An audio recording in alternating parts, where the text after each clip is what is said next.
Well, thank you very much, Nicole.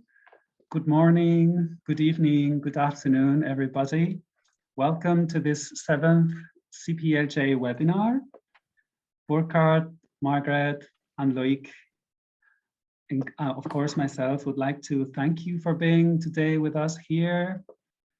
We are thankful to technology that we can bridge places. Unfortunately, we cannot bridge time, so we are especially thankful to those who woke up early this morning to join us, or those who have not gone to bed yet to join us. Now, today we have two outstanding speakers, as you know, Shala Ali and Eduardo Oteiza. They will bring us their own regional perspectives on comparative law and comparative procedural law.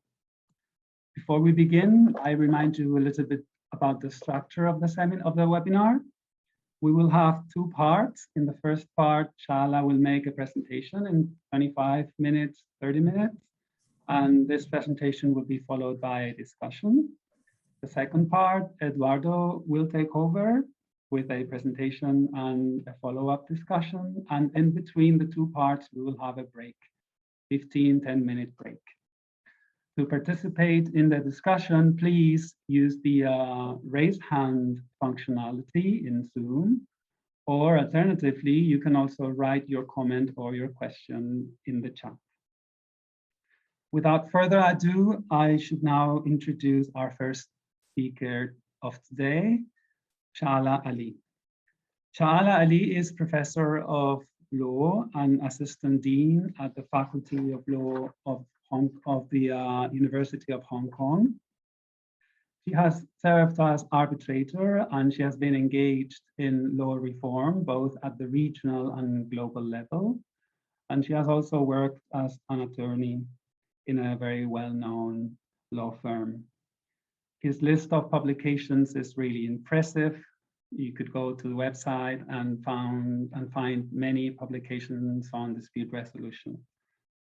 And I would also like to highlight that she is one of the distinguished members of CPLJ Team 16, which is the team dealing with consensual dispute resolution, the team led by Professor Remo Caponi.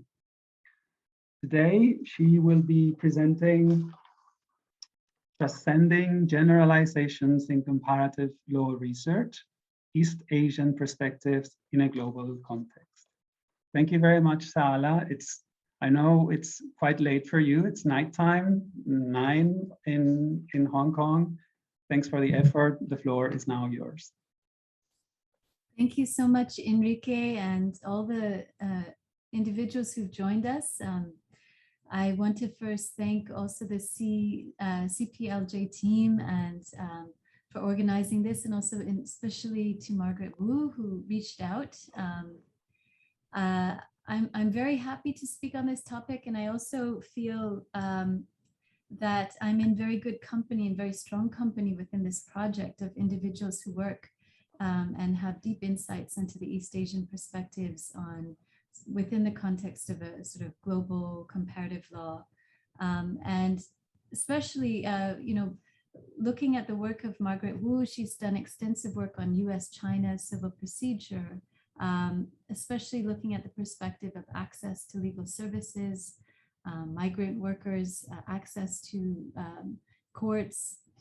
And then we also have a number of members, as Enrique mentioned. This CPLJ project has a number of distinguished members from within the region that I live now. I've been honored and privileged to live in this area for about 13 years. And prior to that, I did graduate studies for 3 years or so in mainland China.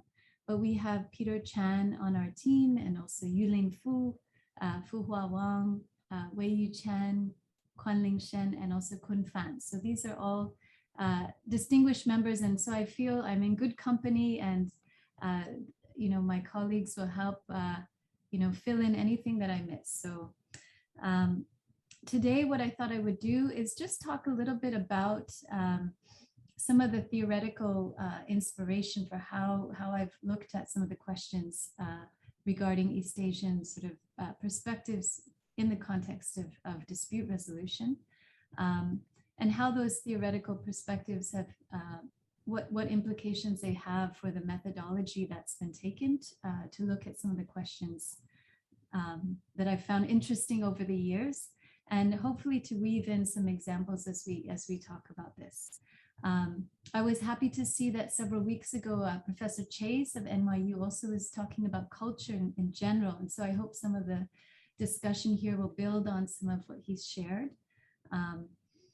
I start with a caveat, which I think is very important. You know, any type of discussion about a region, one has to take a very modest view based on an understanding that in fact reality is vast, and also East Asia is vast, and we can only ever hope to gain partial insights based on our, you know, understanding from the vantage point that we come, but that these insights over time will be refined, and that as more participants engage in this process, we have a more sharpened focus on these questions. So I start with this particular caveat. So I go first to this question of what are some of the theoretical insights or influences that I found helpful or useful when looking at particular region or comparative approach in general. The first is this idea that perhaps many of us here are quite familiar with, you know, coming from this school of analytic jurisprudence, the idea that especially very much appreciate the work of William Twining. He talks about as law becomes more cosmopolitan, it needs to be underpinned by a theorizing that treats generalizations across legal families, traditions, and cultures and orders as problematic. So the fact that we use a concept in one jurisdiction or a terminology and it's used elsewhere doesn't necessarily imply it's the same practice or the same procedure. So I find that very helpful. And I think that really embodies or encapsulates the spirit of this project, the CPLJ project. We have such a diverse team that those who are the team leaders have organized and brought together. And I think it's really aiming at looking at this question of beyond generalization. What is actually meant by certain approaches and practices within a given region. There's something else also from Twining that I find very helpful. He describes as law becomes more cosmopolitan. The idea of broadening focus. I think that's the other point that he mentions, which is that we broaden our focus in terms of the traditional orientations, but also the approaches, the methodologies that are used. And I think that leads then into the next point, which is the idea of culture itself. And I know that you've had a webinar which was entirely focused on the concepts of culture and its application in the US, I believe, and the EU context.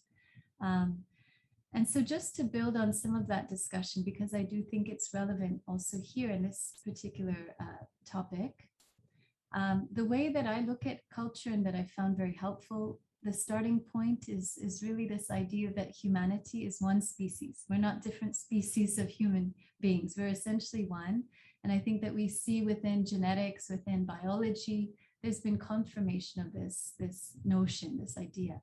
And I think within the legal context, some of the work of Anne-Marie Slaughter, she describes this as a norm of a global foundation of global deliberative equality, that each individual has a contribution and insight to how we structure our affairs, and that each is entitled to equal moral consideration. So there's this inherent integration or wholeness that we see of the human condition.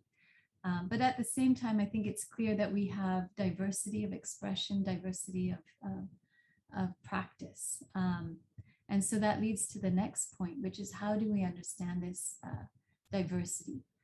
And so the framework that I look at this is this idea that diversity is really what enriches our understanding of what it means to practice law, and that we benefit essentially from this diversity. We benefit from understanding diverse frames of reference because it sharpens, our own points of view, but it also stretches our mind. I found a book by Richard Nesbitt very helpful early on. He wrote a book called The Geography of Thought, and It's very interesting look at how ecologies, social structures, philosophies all sort of lead to orientations or ways of conceptualizing reality itself. And he has some insight that relate to sort of European and also Asian forms of thought. He talks about the Cartesian rationality, this idea that we categorize and we have sort of a dichotomy. We have either A or B. Either A is correct or B is correct. And there isn't much room for overlap. And then he talks about sort of the idea of the holistic thinking that's quite common within East Asian models of thought, where you can have a concept A and a concept B simultaneously correct. And we see how these different frames of reference or frames of thinking from very early periods of time have made their way into systems of civil procedure as well. This, one winner, one loser within the sort of traditional European or American court system, whereas this emphasis on at times shared responsibility or mutual responsibility at times within the East Asian context. So this is interesting, and I think also it asks us to look at values in a very serious way. And I think Professor Chase talked about this as well, the idea of what are the sources of these values, where do they come from? And so I think quite a lot of the work that's been most enriching has been spending time looking at some of the traditional sources of thinking. I think one could spend a lifetime on this, especially within the East Asian context. There's so many philosophers who've had a deep and lasting impact. So this particular presentation, we can't go into all of the varied thought, influences, but I'd say that, of course, the Confucian, the Taoist, Mengzi, the sort of legalist school, the Buddhist thinking, are some of the very important frames of reference, as well as then more recent changes, which we'll talk about. And I think the idea of looking at values is also something becoming increasingly accepted within social science. We see the work of Robert Bellah. He talks about accepting the canons of critical disciplined research, but at the same time doesn't imagine that these research exists in a vacuum or could be value-free. So all of these approaches that manifest themselves in practice, even positivist practice, have an origin in some value orientation. And so, but at the same time, I think there's also this important recognition that culture is fluid. It's not a fixed concept. And I think we've moved beyond this idea that of a fixed idea of culture, that differences inevitably lead to this clash, this Huntington idea of a clash of civilizations, but rather we see that culture in fact is relatively fluid phenomenon. It's variable between populations across generations. And it's not one that could be defined as something biologically inherited or determined or therefore relatively fixed. And so we see, especially now, many of those on the screen I see are coming from a multiple number of jurisdictions. I'm appreciating some of your last names. Some of you, I see your photographs, but many of you may even have the experience of being a third culture person yourself, or having children who are third culture children. I have, our kids are Persian, German, French, Egyptian, going to Hong Kong local school. So I think the idea that we also imbibe the learning processes from where we grow up is an important factor. And so one interesting aspect of this was I'll get to it later, but I think as we talk about sort of the methodology, how do we track this change? How do we keep track of sort of the fluidity of culture, but also the roots of these cultures in the research that we do? How do we sort of bring all of this together? And that's a complex task. So we're going to move now into the second part, which is what is the implication for these various strands of thinking on methodologies that we might consider in approaching sort of regional studies or a particular specialized area of study. So one particular area that or one approach that I think is quite helpful is what's many of us are familiar with is what's been called a participatory approach. The idea of who's, thinking about carefully whose voice is included in the design of the research and in informing the outcomes of our research. And increasingly, this is extremely important. And this also has an impact on even the idea of justice or the aspiration towards justice. We see some of the early writing of Philip Selznick. He talks about the capacity of law to deliver justice depends on the range of interests it recognizes and protects. So the variety, the diversity of voices that are participating in this research also ensure a closer approximation toward this ideal of justice. More recently, there has been some work by this Institute for Studies in Global Prosperity. It also talks about the idea that the realization of justice is dependent on universal participation and action among all members and agencies in society. So this is really referring to the idea that as we generate knowledge, as we apply knowledge, the extent to which we can engage broadly will be significant. So this actually was something that inspired the first, one of the first research projects that I did, which was a comparative project on arbitration practice. This was in the early 2000s. Prior to that, I was very interested. There was a very important work done by Burig Ul on arbitration practice, international arbitration practice. And he conducted this study in the 90s.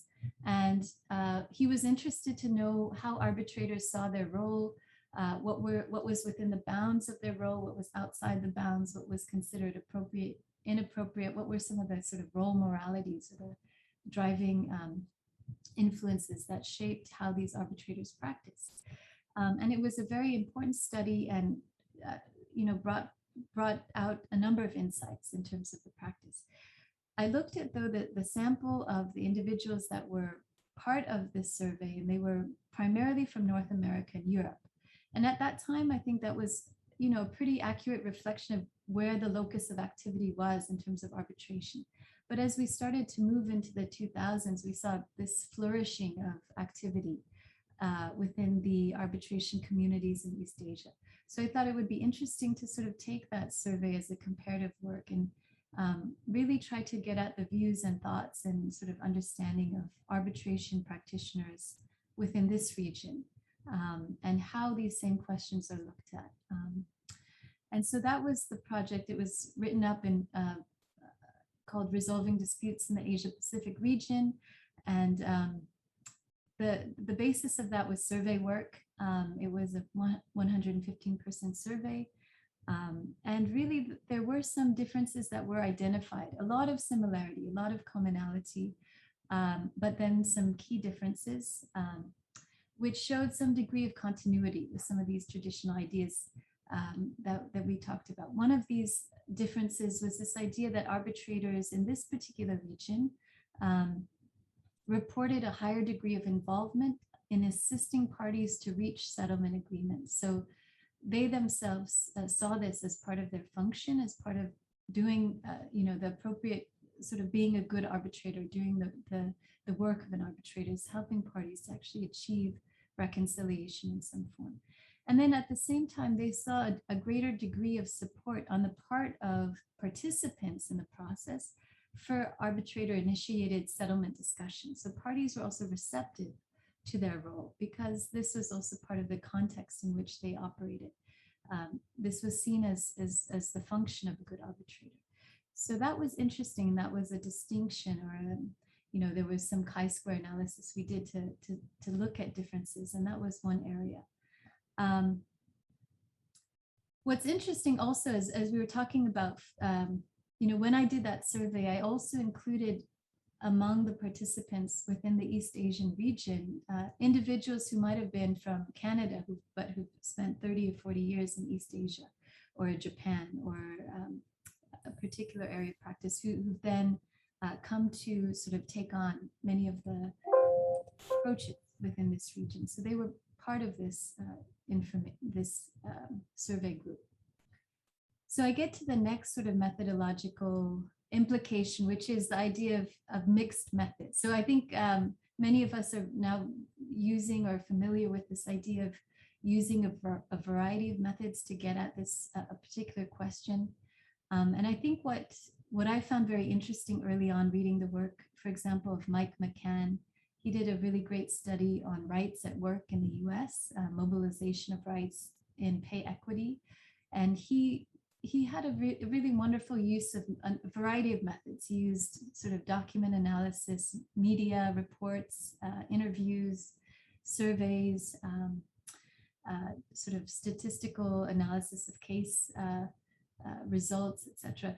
So I think what's interesting about this is that the objective here is trying to deepen our understanding of a phenomenon and looking at whatever tools we can use in our toolbox to help us approximate that understanding to the extent that we can, and filling in the gaps of any limitation that we might face using one particular method. So, you know, in some of the projects that I've done in this region have also similarly sought to draw on, you know, various forms of interviews, survey work, court statistics, existing legislation to try to understand some of the changes and developments here.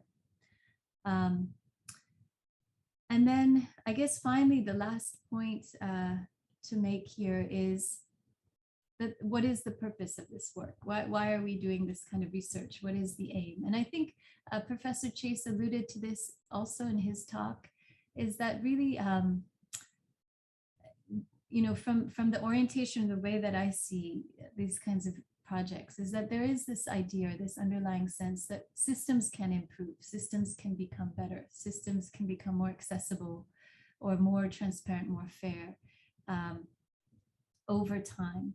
And so part of that is, you know, it goes back to the first methodological point that we can deepen our insight by engaging with those who are part of this given, you know, system of law, to understand from their perspective what has been working well, what are the challenges or deficits, what are the areas that could be improved from their own vantage point.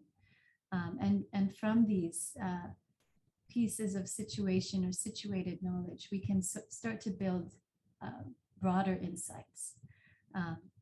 You know, but at their initial points, you know, the initial stage, these are not generalizable, but, you know, over time, as we build these areas of study, we can start to see what is common between these situated experiences.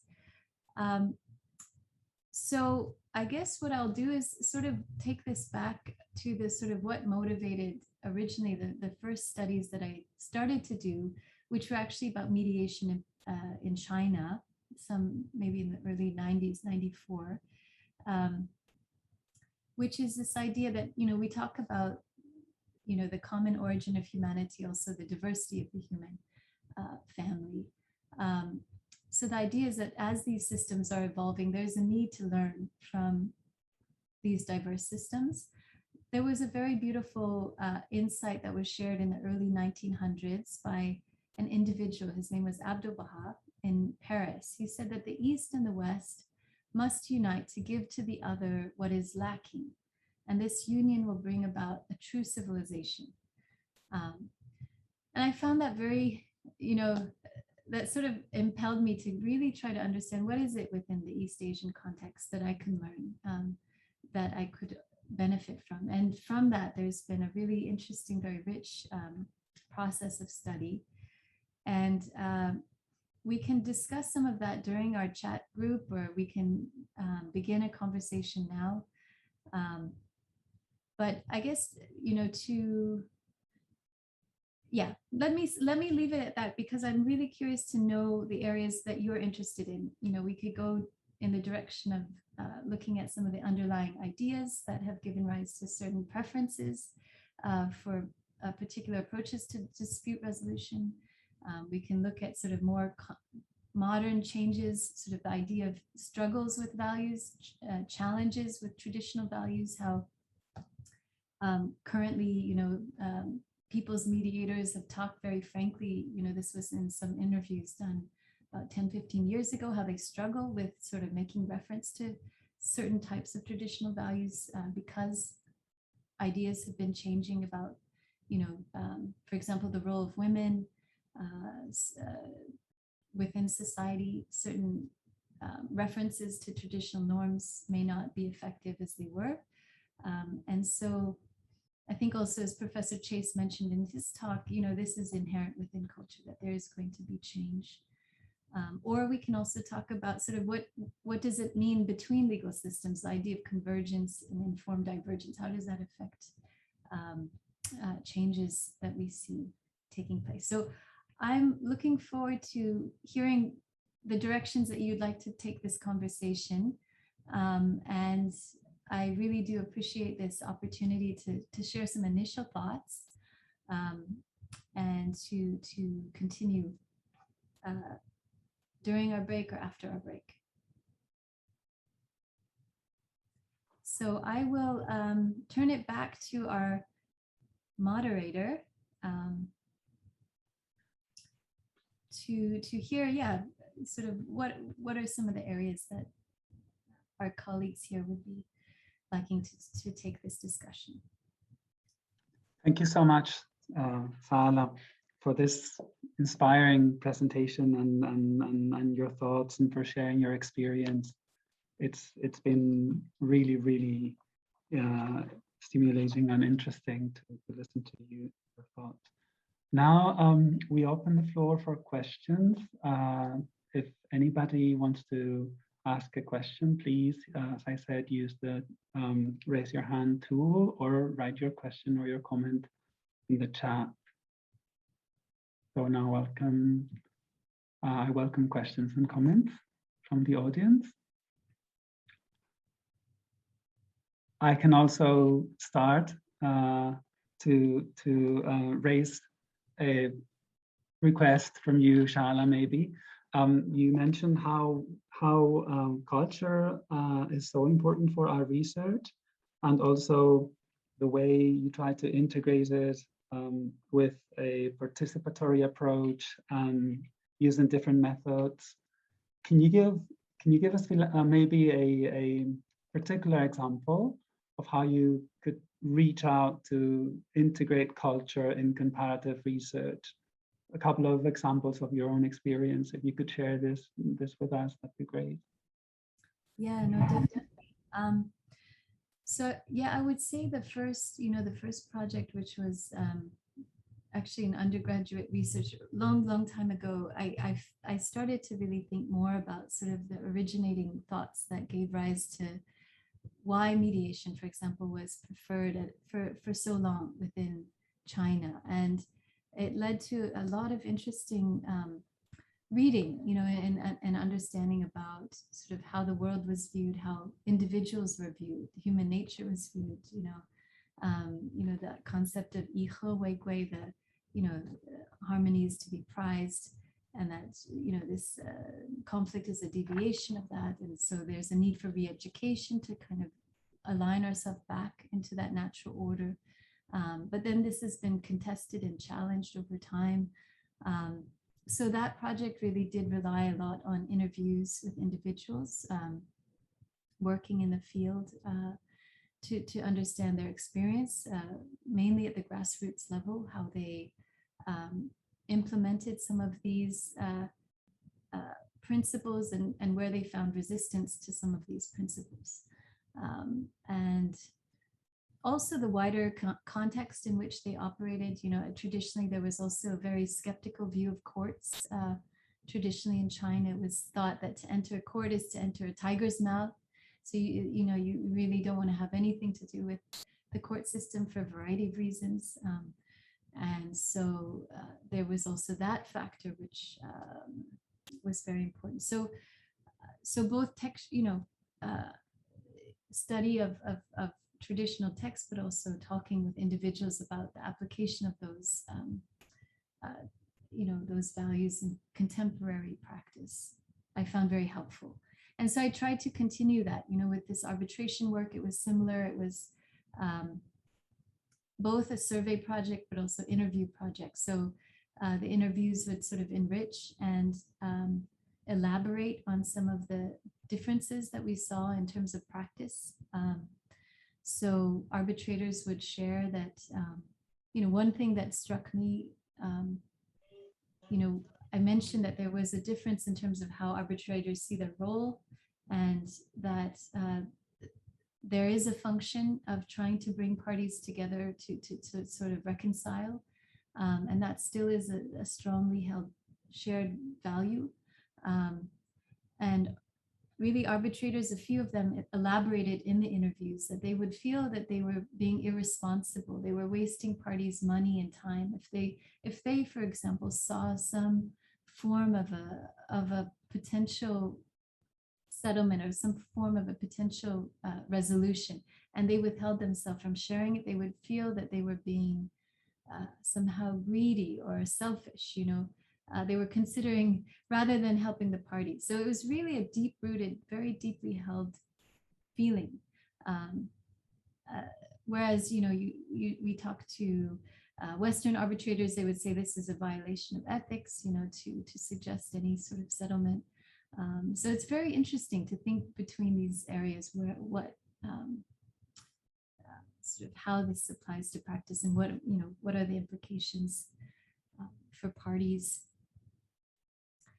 And then, I guess one of the outcomes of that project too is, this consideration of, what does this mean for global practice? Because arbitration is also very much a transnational phenomenon. So, individuals have commercial relations all over the world. They're operating in multiple jurisdictions. So how do we then reconcile these approaches, in a transnational context?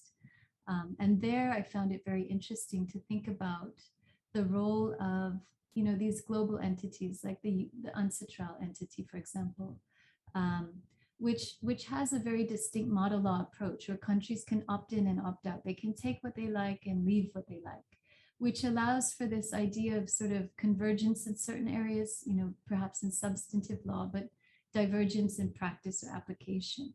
And I found that very interesting. And it also lines up very much with some of Anne-Marie Slaughter's work, this idea that within a certain boundary, we can accept variation,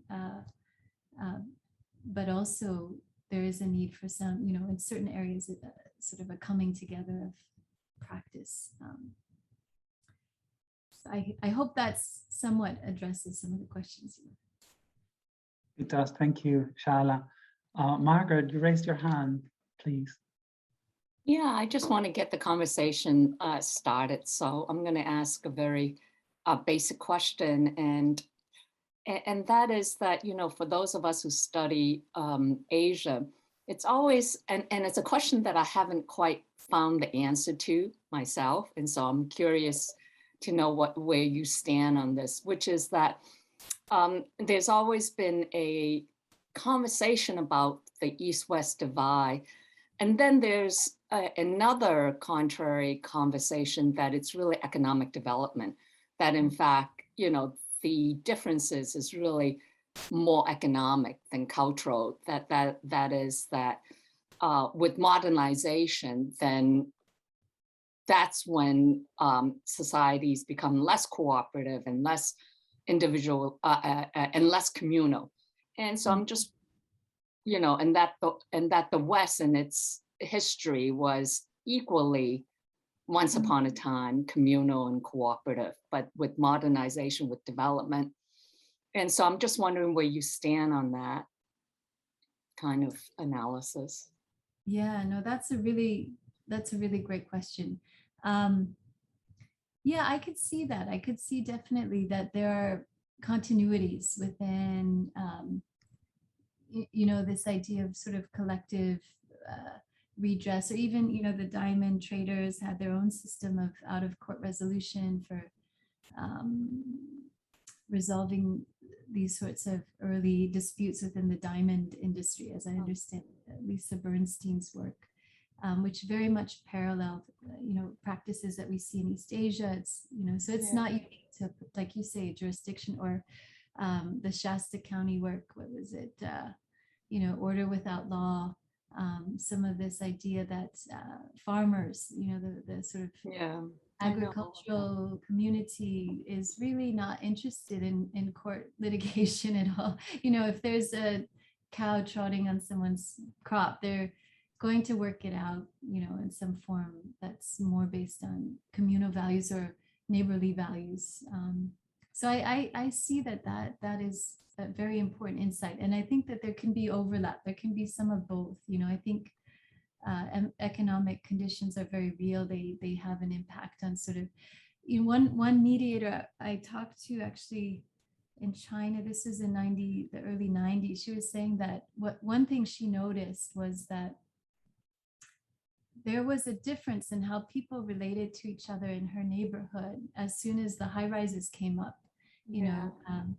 That as the high rises came up, you didn't pass each other often. You didn't ask about the other son or the grandmother. It was you almost never would see, unless you came across each other in the lift, that was it. And so it really did have an impact on whether parties would be willing to defer, to kind of yield, to forgive, or to sort of take risk. She said, this high-rise concept of this physical space that we find ourselves in makes certain concepts sort of feel incongruous with our current condition. I think that's exactly what you're talking about in terms of economic impacts. And we see that in the West as well. It's a very individualistic. We each have a car and a space in their own. Everyone's quite separated, and there's maybe one time, a single interaction which doesn't give rise to this need for continuous relationship building. So I think so I guess I'm taking the A and B approach. I'm saying that both A and B can be correct. That there are continuities, there are important bases of culture, but that there are also really important factors within economic development that will sort of impact how we reference these values or not. That's great. It looked like Genevieve have a question in the chat. Okay. Genevieve. Yeah. Thank you. Okay, yeah. Genevieve. Yes, sorry, I didn't know if you had enough time for another question, so I left it. Yes, please, go ahead. Well, I don't know if you can see it in the chat. I was asking, the biggest challenge is particularly when we're working with foreign legal system, which we have not only no cultural references, but the language is completely inaccessible, and the difficulty of translating the concepts. You use some, Chinese terminology, and we know that we can use an English word, but it's got so much baggage behind it. So my question is a bit basic, but I find myself challenged with this every time I engage in any type of comparative, and I find in procedural terms, it's even more of a challenge. So because you work in several languages, I was wondering if you had any insights into that. Thank you. Yeah, no, that's great. I mean, there's a great deal of richness, like you say, a lot, and I would say that this is something that I would defer to my East Asian colleagues, because the language of Chinese is so rich. I mean, it takes a lifetime to really delve into the sort of nuance of the language. So I think that's where teamwork is really important, and having, a group to kind of look at questions, even the word of 调解, this sort of to mix, to bind, and to come back together. It's a very, but there's so many 100 ways you can sort of also interpret that word itself, which is, it could be mediation, it could be conciliation. But yeah, so I guess that would be where I would sort of, again, make reference to sort of the collective, or especially with colleagues from the region that we're working within. So yeah, I've been grateful to be here in Hong Kong, and also to have chances to brainstorm ideas and share ideas and work with others. And yeah, so I think that, we're lucky at the same time we have translation software, but then again, the sort of nuance is where we need to have that collaborative sort of involvement in the work. What is language that you're working in? You're well, I do French and English mainly.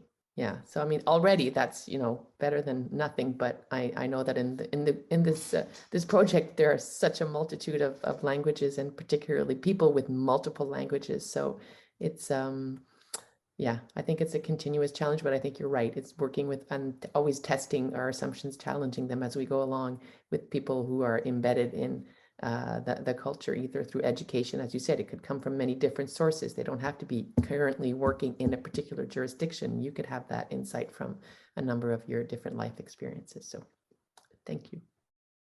Thank you. Does anybody has any comment on this issue of language, maybe, which is so interesting? I see someone has, Athena has her hand up. Athena? Yes, Okay, thanks. thank you. So we live all in translation. Sorry in advance for my linguistic mistakes. I live in translation too. My question refers to the social capital. I have read research and article you wrote many years ago about this great role alternative dispute resolution plays to increasement of social capital in different cultures and countries. And you had given reports of a great environmental accident in Paraguay, where a company had intentionally, maybe, or by accident, provoked a great harm, and how the local communities then reacted in attempt of negotiating and then mediating the environmental problems, the harm. This was a very useful study, and you had said that social capital is a term of economics and sociology. It comes additionally to human capital and to money, to purely economical values, is intangible and means how people can connect each other and interact each other to add value to a society. And in difficult situations, we see that in Asian cultures, maybe because of the ancient Confucianism that pre-existed, maybe because of social structures, people react more harmonically. They want to resolve a dispute outside the courts. And now you have to compare these Asian societies, as you compared at that time the Paraguay response to the environmental accident by bringing the company as members into the community and let them, without talking, hearing what all the members said about them, castigating, insulting, making them understanding what was the impact of the accident to the whole community. 150 kilos mercury. They were not disposed in the right position. They were disposed just to save the costs of disposal. And the problem now is, and the question, what do you think? Is mediation maybe a way of resolving disputes to increase social capital in a better way, or arbitration? And what do you think about converging systems? Can we lead societies that are more individualistic, as you said before, to react as other cultures? They are more communal. They love social interaction and social skills and social capital. What we have to do today? Should we take steps towards a conversion of the systems and turn individualistic societies to a more social capital approach, or not? Wow, that's a great question. Yeah, no, thank you for reading. You know, that was a really interesting project. And in the end, that mine had to shut down. It was really just, it was found to be unacceptable. And it was the beginning of this process of learning about engagement with, in a very sort of large power differential context, how to engage with a large corporation and a community when the impacts were directly felt, but yeah, the relationship was also interdependent in that the jobs were coming from this mine, etc. It's actually a project that I just started working on now, which is to think about this kind of issue within the, East Asian context, sort of the idea of how do communities engage with large corporations and what are the mechanisms that can best prevent this kind of problem from occurring. And one thing that we've seen that's very encouraging is an evolution in standards whereby projects now are not proceeding to the initiation stage without community basically agreement. Oh, sorry. Sorry, it's echoing. But just to quickly answer your question, Athena, about sort of methods. So there, I think, yeah, arbitration is very late stage. It's sort of, what's the cost benefit and who gets what. Mediation may be a midterm stage. It's sort of, how can we work out this relationship while we're in it? But I think even earlier, there has to be something else, which is, do we agree on the objectives of this project? Do we see that this project is fulfilling the values of this community? Is it, how are the benefits going to be shared? How are the risks going to be managed, etc.? So that's a far earlier, perhaps more consultative process, which is more preventative in nature. And I think a lot of the research is finding that the earlier that's done and the more sort of genuine engagement that's done, many of these other problems or the sort of later stage conflicts could be potentially mitigated. But I think, yeah, and your other question about sort of what can we draw from, inclinations towards sort of collective orientation and inclinations towards individual.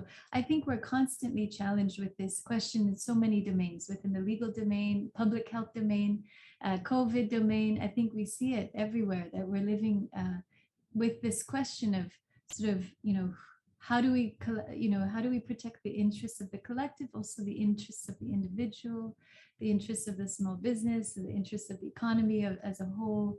And different regions have very different response. I think here we're seeing, it's very much, how do we protect everybody by taking it very seriously and not allowing personal travel? That's one thing we've had to sacrifice. We can't leave basically unless you stay in a hotel for 21 days at your expense. So the idea is that school children can go to school without any disruption. Elderlies are safe, and that's the choice that's been made here. But, there's different calculations being made. And I think there is now sort of a there's also the idea of scientific advancement and scientific intervention. And, we're living in a unique time where we see that we cannot consider only the benefit of one element of our human reality. We have to consider the benefit of the whole. And that will require, drawing on the insight of individual development, individual well-being, but also drawing insight on the concepts of collective well-being as well. So yeah, I think, the challenges we face are often opportunities to think carefully about these questions, unfortunately, but also fortunately. I saw someone was speaking, but I don't know if there was an echo and. There was an echo. I know we're also at the time. Is it the time for? We have a comment from Anton Maurer. Anton, are you there? Would you like to take the floor and comment?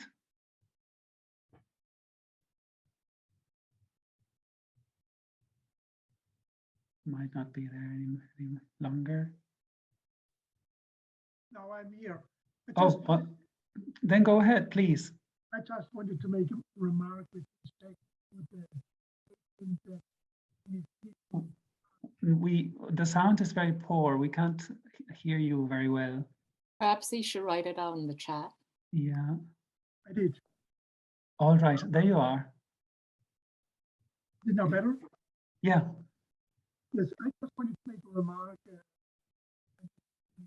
Oh, no. I'm sorry. It's not working. Sorry. So you wrote in the chat that Chinese parties still don't like to go to Chinese courts. Therefore, these parties prefer especially arbitration. More than 3.5 million new cases, I assume arbitration cases, right? Annually. Yeah, are being now conducted in China. Annual number. Annual number, all right. Would you like to react to this comment, Shala, maybe? Sure. Yeah, I mean, I think, there's, it's both, I think now the courts are really developing in China as well. One of the projects I did was on financial disputes, banking disputes. And there we were looking at the difference, comparing the difference between preferences for court-based resolution of financial disputes with banks on securities or otherwise, and arbitration. And in the case of Shanghai, for example, we were looking at the Shanghai courts.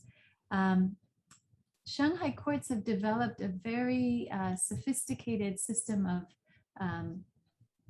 of resolution of financial claims. I think they were running in the hundreds of thousands of cases, whereas the arbitration of these cases was quite limited. And so in some cases, you see specialization developing within certain sectors within the courts in China. And people really, then judges, just like doctors who have high level of exposure to a lot of cases, these judges become increasingly familiar with the nuances of these financial products and become increasingly efficient at handling these cases so that parties feel that they can take these cases more effectively to the court in some contexts. Arbitration is self-paid, it's often more expensive, and so sometimes there are hurdles to that. But definitely for the cross-border transnational types of arrangements, you do see a very heavy reliance on arbitration. And to a large extent also increasingly domestically between large parties, their findings benefit also within arbitration. There's perhaps more autonomy, more ability to sort of understand and anticipate the process. So yeah, it's interesting. They're unique domains where arbitration has definitely been growing in use, but also domains where the courts have also increasingly become quite skilled and quite effective.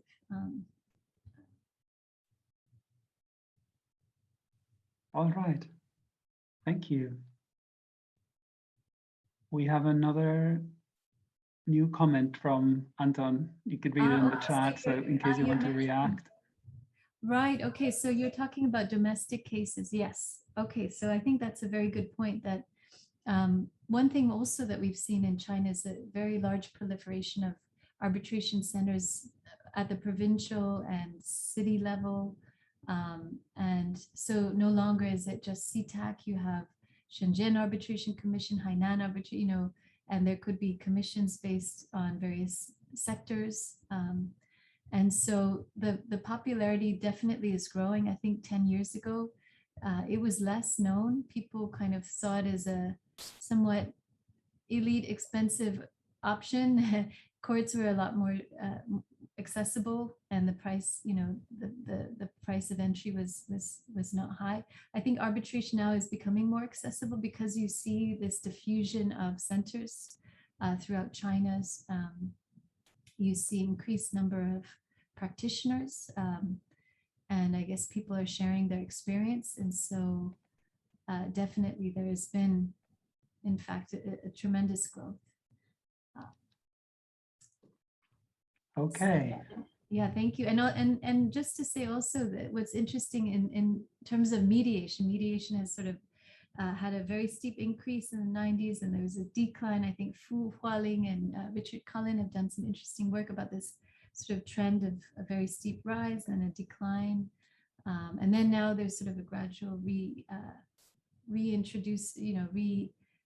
reemergence of interest. And I think Margaret Wu has done some really great work also on this court mediation in China, which I would refer everyone here to read, which looks at the stages of development of mediation. It's the trends and use, a very important work on this subject.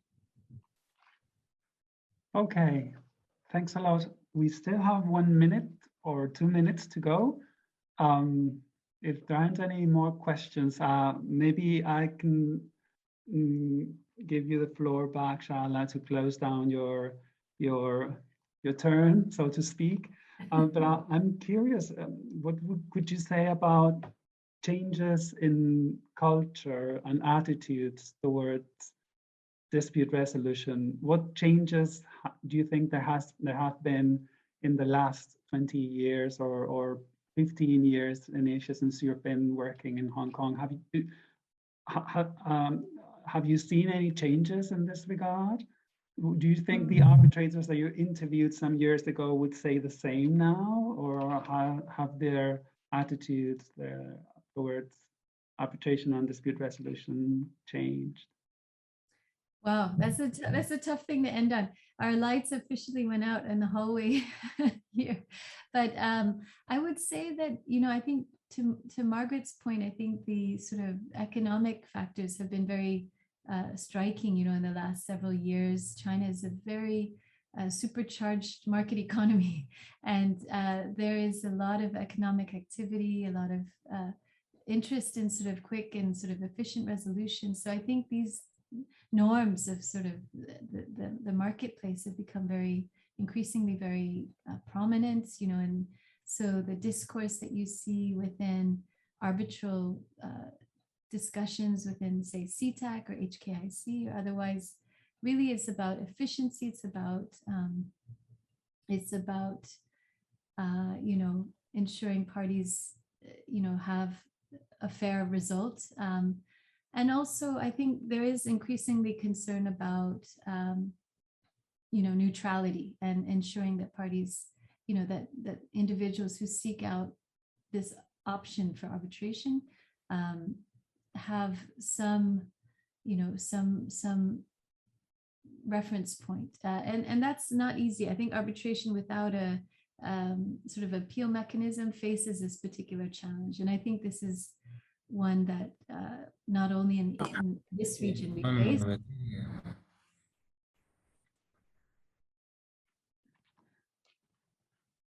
Oh, okay, Shala, you're muted. Oh, sorry, did I mute? Okay. Yeah, sorry. Okay, I'm not sure how that. Anyway, I would say that, you know, probably what we see is from the arbitrators who I see, you know, this earlier idea, I think in the early 2000s, of this idea of helping parties to reach settlement. Maybe that's becoming more of a minority view in many ways. I think there is perhaps more of this trend towards, let's take a legalistic approach and sort of umpire the thing and just sort of see how things shake out based on the arguments that are presented. So I would say that you do see some direction, you know, in terms of perhaps more, you know, sort of umpire-based decision making. But that's not. I mean, I don't think that's across the board. I think there's still, you know, there is still some values that remain. Values that are, yeah. That are retained in terms of reconciliation. Thank you so much. We have to close this first part of our webinar now, and we will resume at in 15 minutes, 15:15. See you then. Thank you. So much. Bye. So welcome back, everybody, to the second part of our webinar. It is my very great pleasure now to introduce you to Professor Eduardo Oteiza, although maybe he does not need any introduction at all, but I am very pleased to be able to do this. Eduardo Oteiza is a full professor at the University of La Plata in Argentina, where he is also the director of the LLM program. He has been appointed Jean Monnet Fellow at the European University Institute in Fiesole in Florence, and he has been a visiting fellow in many universities around the world. As we all know, or many of you know, he is our beloved president of the International Association of Procedural Law, where he served before as vice president. He has also been the president of the Ibero-American Institute of Procedural Law, and also the president of the Association of Procedural Law in Argentina, his homeland. He has been engaged in legal reform in Argentina, in drafting text for future reforms. And he is the author of a very impressive list of publications, books, articles, always providing substantive content and ideas. Last but not least, he is the coordinator of the CPLJ segment 3, the theme 3 of CPLJ, that deals with the organization of the civil justice systems and judicial independence. And what is probably most important, I would dare say that he is, to my mind, one of the living souls of this project, of the CPLJ project. His constant contact with the editors, his remarks, his contributions, his ideas, they have always been around this project since we started, and we are very grateful to you, Eduardo, for that. As we are grateful today that you accepted our invitation to make your presentation today, which is entitled, "Who Knew Only His Bible Knew Not His Bible. Some Thoughts from Latin America." Eduardo, the floor is now yours. Thank you so much. Thank you, Enrique, for your nice presentation. The title is all my fault. Nevertheless, you try to convince me to change the title. And thank you once again for your nice presentation and to ask me to give this this speech. It's a real honor. First, I should like to thank my friends, the editors of the project, for the generous invitation. I'm delighted to be part of a project that I believe is one of the most important challenges of our generation of proceduralists. The CPLJ project calls into question the scope and limits of procedural law. The interdisciplinary approach and the magnitude of the dilemmas that we must address show how important it is for our discipline to interact with the general theory of law, as well with legal philosophy, sociology, anthropology, political science, epistemology, and linguistic study, among many other areas of knowledge relevant to the subject. Far from being alone in our discipline, we are part of a broader debate on how to respond to the need for justice and, surely, to the search for democratic and egalitarian societies. I will cover the following topics during my presentation.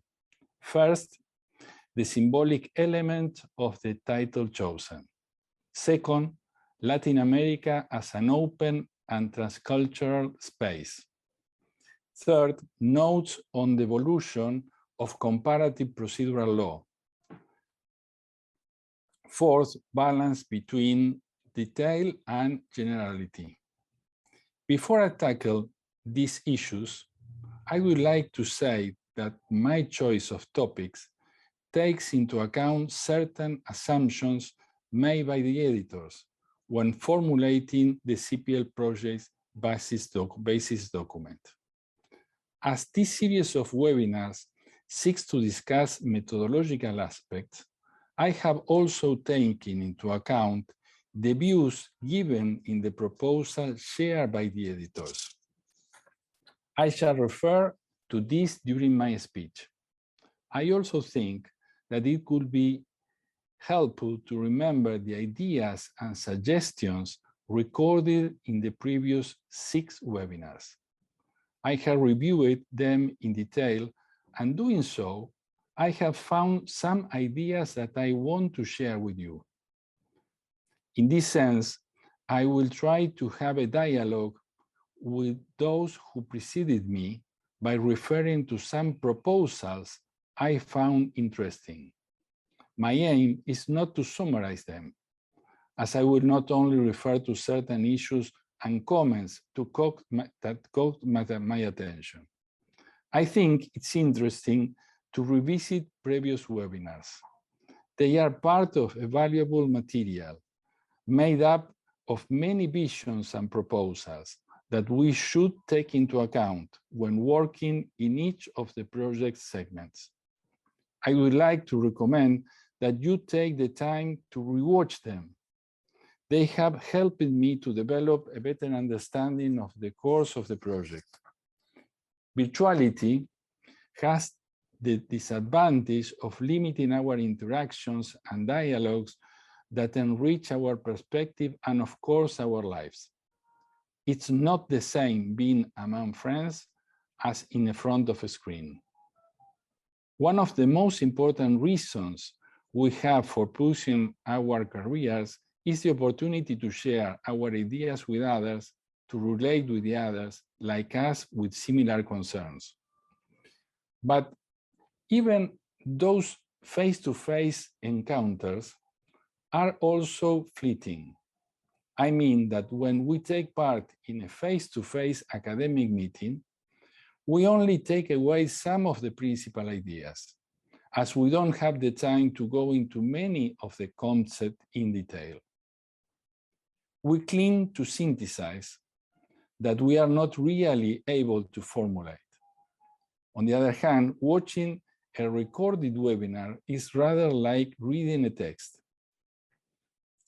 When we can stop it, listen to an idea that catches our attention, and even observe the image that the speaker selected to their presentation. We can press play with recording of a webinar whenever we want to. I must say that I was beneficial to watch past webinars again with that logic. I have found some very interesting ideas, and in doing so, I have been able to reassess their importance. On the other hand, rewatching webinars also prompted concern. I became aware of the permanent nature of my oral expression in the context. I cannot deny that this worries me, since there are no longer words cast to the wind. They are now saved and kept in a record. It is appropriate to remember that we may be masters of our silence, but slaves of our words. Without further delay, I will move on to the 4 points of my talk. First, the symbolic elements of the title. The titles of my presentation requires a little explanation. Roscoe Pound's article, What May We Expect from Comparative Law, published in 1936, is well known. In that article, Pound says, and I quote, "But I am to speak of comparative law, not of comparison of rules, of comparative study of systems of law, not of mere comparison of rule with rule, as between one system and others. For law is something more than an aggregate of laws." End of quote. At the end of his text, Pound metaphorically quotes the poet Matthew Arnold and mentions that he used to say, and I quote Pound, "One who knew only his Bible knew not his Bible." End of quote. Our discipline is closely related to the regulation imposed by a state and the practices associated with it in a given time. That normativity and understanding of practice are our Bible. To understand them, it is very useful to see them in perspective, to observe how similar problems were or are solved in a different times and spaces. Undoubtedly, and beyond his reference to that invites comparison, Pound confronts us with three questions that are not easy to answer. I quote again Pound's text. Much, if not all, depends on what we mean by comparative law, upon what is compared and how it is compared, end of quote. These questions constitute to be central to our discipline. As Margaret Wu pointed out in the second webinar, the approaches most popular with comparativists are the functionalist and the cultural one. The functionalist approach assumes that the problems faced by the states are similar, and thus is it possible to find answers which are to some extent universal. However, the cultural approach emphasizes differences rather than similarities and refers in some way to particularism. I do not rule out that perhaps the answer lies in the appropriate combination of both, rather than in a radical options that leave no space to configure other point of view. The possibility of complementing is also useful when we use micro-comparison and micro-comparison, as may be the combination of methods which is also adequate. There are so far the reasons why I refer to the Bible in the title of the speech, despite I'm a lay person. I will now take brief reference to the presentation made during the second webinar. Muir-Watts presented her vision on interdisciplinary rules as an aid to our project. She explained the importance of interdisciplinary study and showed Dalí's painting Metamorphosis of Narcissus of 1937. I must say that I'm in Barcelona. I have reasons to mention Dalí, and you will see the end of this presentation. In his painting, Dalí portraits the transformation of the mythological figure of Narciso as a visible process. He shows two consecutive moments of the metamorphosis at the same time. The myth concerns Narcissus and his self-infatuation, an obsessive need to see himself reflected, the object of his love, which eventually led him die, becoming a flower. I was unable to resist the comparative tension, in quotation marks, of observing Dalí's work influenced by his encounter with Freud against that painted by Caravaggio at the end of the 16th century. Dalí and Caravaggio saw the myth of Narciso through the lenses of their time. Both tried to represent it using the conceptual elements of their own culture. In that same webinar, Ruskola made a leading suggestion about our activity as comparativists. He referred to Italo Calvino's book, Invisible Cities. In his book, Italo Calvino presents an imaginary dialogue between the Mongol emperor Kublai Khan and the young merchant Marco Polo. The 50 or so cities proposed by Italo Calvino are not real cities.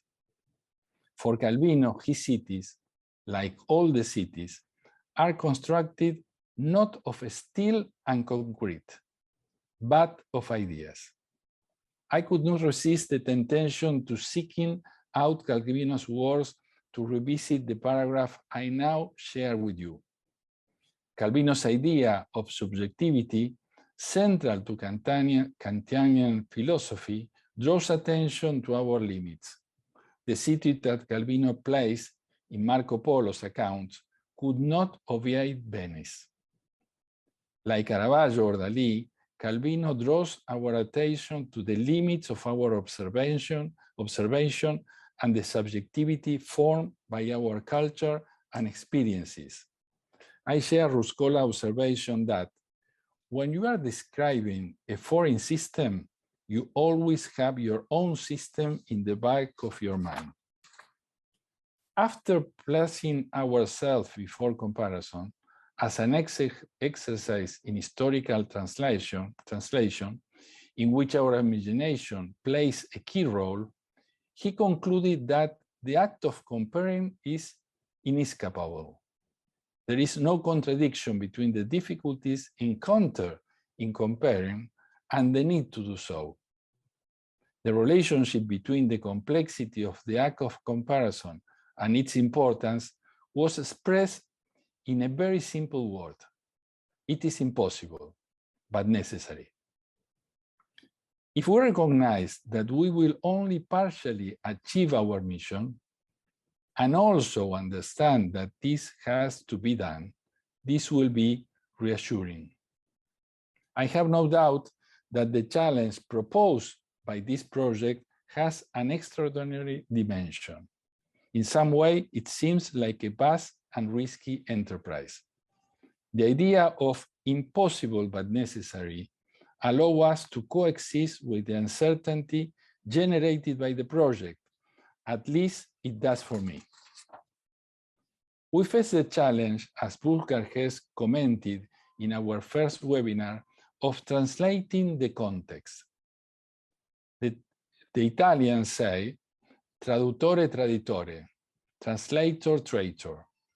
The translator finds himself obliged to abandon the literal in search of the true meaning of the text, and in doing so, runs the risk of changing it and altering the intention of its writer. Second, Latin America as an open and transcultural space. The imprecise limits of the region in time and space. The modernist pen and ink drawing by Uruguayan artist Joaquín Torres Garcia, Inverted America, 1943, vindicates the South place in the North. The vision reflected in the painting moves away from the idea of decolonization. It emphasizes the relative nature of assigning a different hierarchy to North over South. In our fifth seminar, Ralph Michaels discussed decoloniality and comparative civil procedure. He criticized the stereotype that there is an inherent superiority of North over South. From his point of view, one way of avoiding this thought that he presented as a whispered ideology was to use a general theory he called decolonial comparison. The use of the term colonization, I think, may lead to unnecessary confusion. The colonial past alludes to a subjugation at origin that explains some situations, but it is dangerous when we use with excessive generality. I do not wish to be unfair about Michael's proposal. He did not get to flesh out the theoretical lines of his project. Anyway, I have my doubts about using the colonial idea to explain the problems of the present. As Genevieve Sambier rightly observed, Canada and USA were colonies but do not perceive themselves as victims of colonization. In the CPLJ project, there is a statement I want to share with you. A key added value of the project is that, in addition to the focus on Europe, it will also cover different geographical areas that are often ignored or sometimes fall off the radar, such as Latin America, East Asia, and Africa. This will allow for the expansion of the traditional scope of analysis beyond an Eurocentric framework. The dichotomous view of comparative law, centered on civil law and common law, plays some manifestation in the dark, in a kind of assimilation that dispenses with the notion of any evolution receiving singular treatment. Hence, Latin America law signed up for civil law, silencing its exceptionality. Its colonial past led one to believe that this was a link associated with European law. Curiously, the English Channel had more power to separate civil law from common law than the entire Atlantic had in differentiating the new world from the old one, in quotation marks, in reference to the notions prevalent in the 15th century. Despite the remoteness imposed by the ocean, lying between Spain and its colony, Indian law and that of independent states were seen as belonging to the same tradition, something which continues to be an oversimplification that ignores significant nuances. I fully share the need to avoid a central perspective, directed either at Europe or towards developments in common law. Ralph Michael's intervention goes in that direction. From my point of view, it is possible to avoid this alleged centrality by taking an intermediate path between functional vision and cultural one. Regional assemblies are so complex that we may have a tendency to oversimplify the assumptions studied if we treat them as homogeneous blocks. In that sense, observing developments in Latin America can be helpful due to their apparent uniformity. I say apparent uniformity since in a space shared by Latin America, East Asia, and Africa, there are multiple different and singular manifestations. Alper Ndongi in 1990s highlighted the difficulties of treating a region full of nuances and contrasts as a single object of study, as it could be identified not without reasons as the Latin Americas. There are many reasons for using the plural when dealing with the diverse reality of some 20 independent states with different histories inhabited by nearly 600 million people sharing a multicultural space with significant native manifestations. However, if we dispense with the details and concentrate on the great lines of convergence, we see how social events repeat themselves with varying intensity, but sharing common grounds through its geographical expanse. The use of common language, the history derived from the two similar axes or influence, such as the Spanish and Portuguese colonization with their institutional legacy replicated through the region, the similarity between political and economic processes replicated despite the differences between states, the effect of their role on the periphery of the war events derived from their remoteness from the center of power, the repetition of center-peripheria phenomena, the preponderance of a dominant religion are some of the elements justifying an inquiry into Latin America as a conceptual unified whole. In addition, all the parallels and common stories quickly make it possible to see that in a whole, that there are many explanations for the singular. The two great revolutions of the 18th century had a major impact at the beginning of the 19th century in the then Spanish and Portuguese colonies. Between 1810 and 1820, most of the states became independent from the Spanish monarchy and then entered a period of civil war and instability for 3 decades. For those 3 decades, most independent states had serious governance problems. On the one hand, the hegemony of England and the United States of North America during the 19th century ran alongside the adoption by Latin American countries of the rigid constitution, creating a Supreme Court with constitutional review powers. On the other hand, as product of the force of tradition, as the former colonies achieved independence, they signed up for the codifying current of European continental law from the Spanish perspective. For example, in the mid-19th century, Argentina adopted the North American Constitution, and with it a Supreme Court. The reason for this event are easy to understand. It was about the search for a model to build institution after a civil war. Oscar Chase's reference in the third lecture to the reason why the United States adopted the institution of the jury and its meaning in cultural and political terms prompt me to mention that Argentina incorporated juries into its constitution.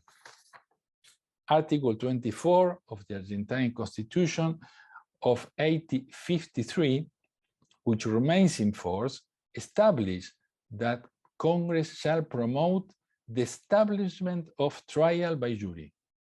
Despite what it says in the Constitution, the Argentine Congress did not establish the jury process, and our civil procedural legislation never adopted it. Argentina, like many countries in Latin America, incorporated with due adoption the Spanish legislation of the 19th century, which is different to the French Civil Procedural Code of 1806, adopted by most of the European states. One of the characteristics of Latin America states has been their tendency to replicate institutions, which were designated for other different realities. Institutional transplants have a disadvantage in that the design developed for other circumstances and cultures may be incompatible with the scenario envisaged for their implementation. The states of Latin America can be classified as open sites, as pointed out by López Medina, in the sense that the creation and transformation of their legal systems has always taken foreign comparative materials into account, according to its high levels of prestige for Latin Americans. There are many examples of the adoption of institutions which were actually imported from civil law and common law countries. To analyze each of these institutions, it is interesting to study the original function they were designed to fulfill and how much their readaptations respond to a common culture and which are the result of their adoption. I cannot at this point go into further detail about Latin America. It is a subject which is more accessible for the purpose of study than other regions, but in order to do so properly, we must examine its cultural roots. 5 centuries since its discovery have not gone by vain. During the Cold War, it more than paid for its weaknesses. The return to democracy, which took place in the last few decades, and the significant achievement reached in terms of development should not be relativized as part of a simplistic vision. In the last 25 years, economic growth has raised many from an acceptable poverty level. The Poverty and Indigenous Report produced by the CEPAL reveals the following. In 1990, 22.4% of the population were living in indigence and 48.4% in poverty. By 2015, this was down to 12.4% of people living in indigency and 29.2% in poverty. A total of 41.6%. This is probably not the time to analyze it, but I think it's appropriate to highlight the change which many do not see. The question of egalitarian society is inseparably linked to the idea of justice. The combined effect of the pandemic, political instability, the weak rule of law, and corruption threaten to bring progress to a standstill. It seems appropriate to add that in addition to the regions, we should be attentive to the information available regarding respect for the rule of law in the jurisdictions that we are analyzing.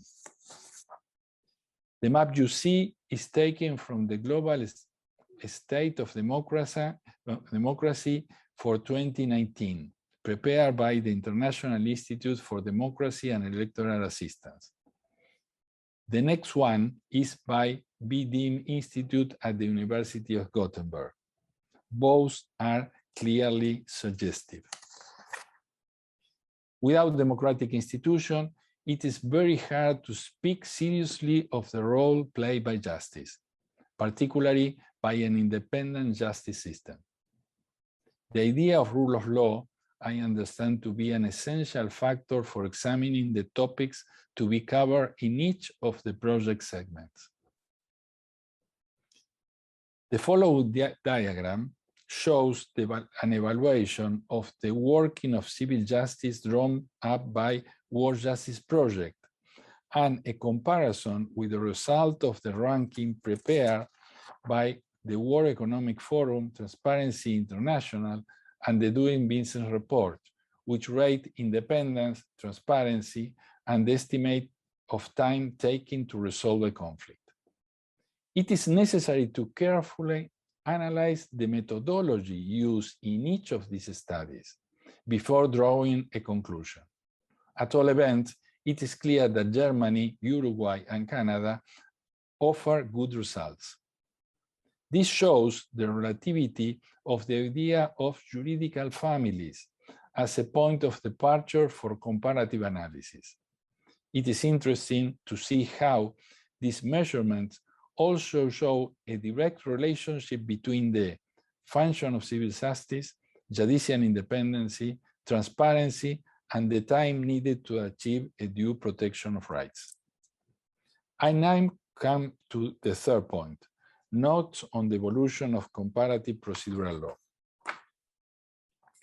In the CPLJ project, the editors argue that, moreover, we will study the unknown phenomenon of the circulation of doctrines in the field of procedure and the relevance of comparison thereto. My time is probably running out. I will try to simplify the message and highlight only few points. I'm trying to show how what I consider to be the first generation of proceduralists interested in comparative law construct a first chain of thoughts. Through individual projects, they sought to create an academic community interested in developing a comparative vision. There is a fascinating relationship between Couture and Miller. Both were on the first committee of our IPL. I could devote several hours to discussing the effect of that extraordinary relationship on the field of ideas. In 1940, Couture presented a series of lectures on comparative law at the University of Córdoba, Argentina, which I discovered in Oquendo's Latin American casebook, which is strange. It's published in English in a casebook, and it's difficult to find this text in Argentina. Then he wrote an introduction to Robert Williams Miller's books about principle of law. It is curious that in the minutes of that Congress in Florence in 1950, Miller, Scottish by birth and North America by adoption, was speaking on behalf of the United States and English-speaking countries in general.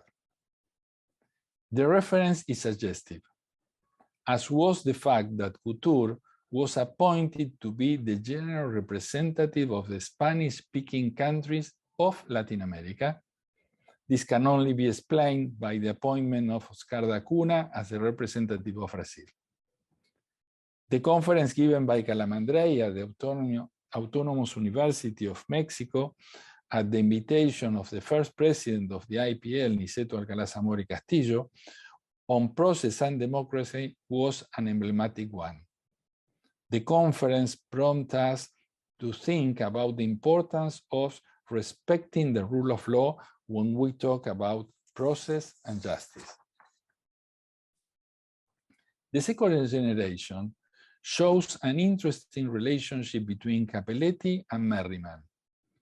The three words that I mentioned are beacons on the area. In the case book by Merriman, Clark, and Halley, which was written at the end of the last century, the importance of the region as an object of study in comparative law is highlighted.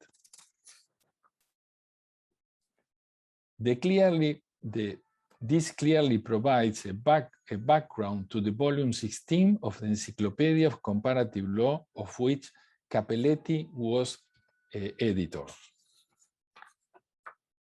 The themes developed by Capelletti, Garb, Van Caneghem, and Clark are part of the current of thought prevailing at that time, when judicial families had greater influence.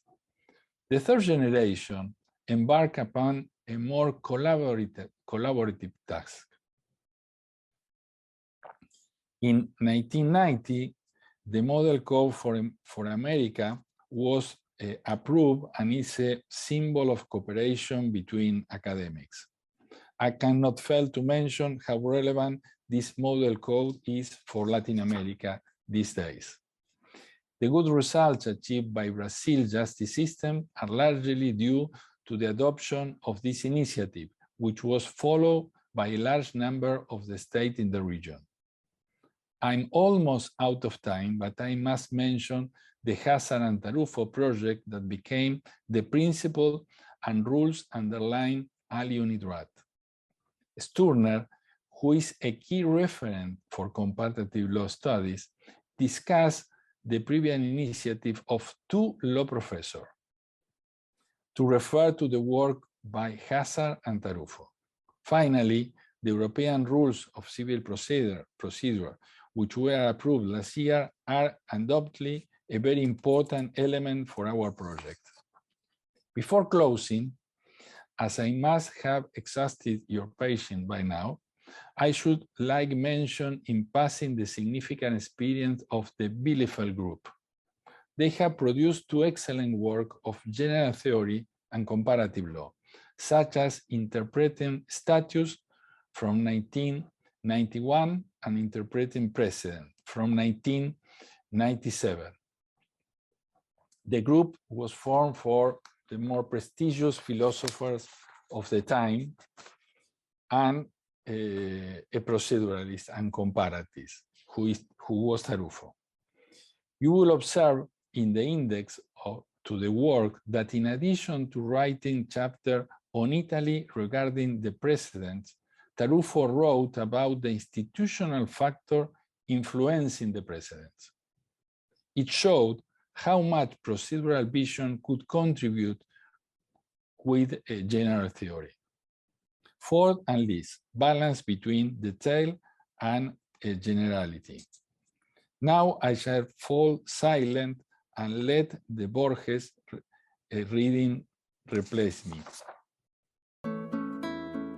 In that empire, the art of cartography attained such perfection that the map of a single province occupied the entirety of a city, and the map of the empire, the entirety of a province. In time, those unconscionable maps no longer satisfied, and the cartographers' guilds struck a map of the empire whose size was that of the empire, and which coincided point for point with it. The following generations, who were not so fond of the study of cartography as their forebears had been, saw that that vast map was useless, and not without some pitilessness was it that they delivered it up to the inclemencies of sun and winters. In the deserts of the West, still today, there are tattered ruins of that map, inhabited by animals and beggars. In all the land, there is no other relic of the disciplines of geography. Suarez Miranda Viajes de Verones Prudentes, Lerida, 1658. I close that text to show the perfect maps are useless. Our challenge is to make a map in line with the ideas of our time. The balance between detail and generality is one of the keys. Empirical data is as important as the trends we can trace from this. I close my presentation with the image of Picasso's version of Velázquez's Las Meninas. We too are trying to produce our own interpretation of what preoccupied a previous generation, using different conceptual tools. The great advantage we have is an extraordinarily capable and diverse group, enabling us to trust that, thanks to the dialogue and the sum of experiences, we will be able to design a map that future generations will not discard so quickly. Thank you for your patience.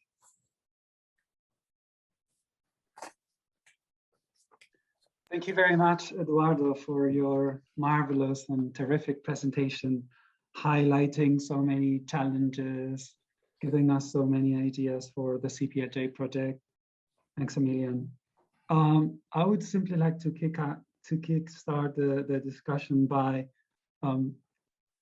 there are many questions that I have, but I would just focus on the issue of culture that you mentioned when you were talking about the methodology and this dichotomy between a functional approach and a cultural approach, and how you advocated a mixture of the two of them. And this would connect also a little bit with the presentation of Shahala. So could you please elaborate a little bit more on this importance of culture in the method of comparative law? I know that this is a very open question, but so please feel free to also make a very open answer as well. Yes, it is. Many years ago, I was in a meeting in Tulane. My first work as speaker was at the end of the 90s, in which Oscar Chase delivered a speech about the Asande and the cultural approach in procedural law, which many years later it was his famous book. It's very difficult to define culture as we listened to him during his talk, but there is a lens that we need to understand what's really happened. I used the example of the jury as a particular institution in my country, which was never received the approval of the Congress, because the reasons explained by Oscar are very far from Argentina in many sense. Argentina didn't discuss with Great Britain about the rights to be preserved, for example. Nothing like that. Totally the contrary, I must say. But for example, class action. We import the idea and continue to discuss how we can implement class action. And this relates to our culture.